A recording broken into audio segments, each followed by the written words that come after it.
Hello everyone. In this video, we are going to learn about the JSON paths. So we have the JSON data and we learn about JSON paths. So how do we start? Suppose we want first name, then we can directly write dollar dot first name. We are using jasonpath.com. So here I am getting the result. So suppose I need the path to city. So what I'll do, uh, I'll have to reach address first and then to the city. So dot address, dollar dot address dot city. So I'm getting Nara. So these are the ways we can use JSON paths.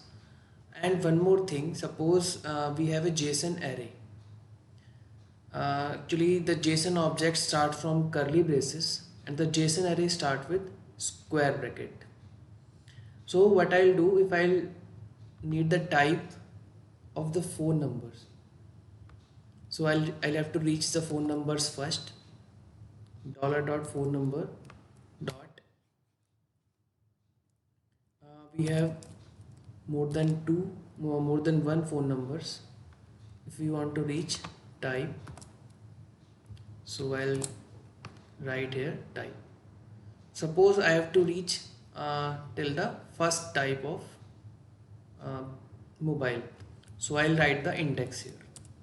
0 is for first, 1 is for the second index of their mobiles.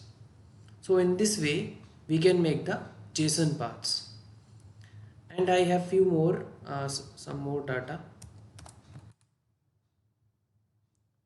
so I can use it to calculate the JSON path. Suppose I need the JSON path till marks, so I'll have to go from students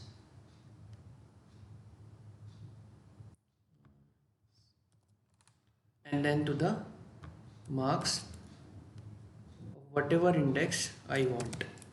Suppose I want the marks of first index. Okay, so in this way we can calculate the JSON paths. Suppose we want the marks of the student who has a rank 1. So what I'll do, I'll have to apply a condition using question mark, and I'll have to add the add symbol and add dot rank is equal to 1. So I'll get the marks of the students who is having the rank 1, and similar for the other ranks I can print the marks. So that's how I can add the conditions to the JSON paths.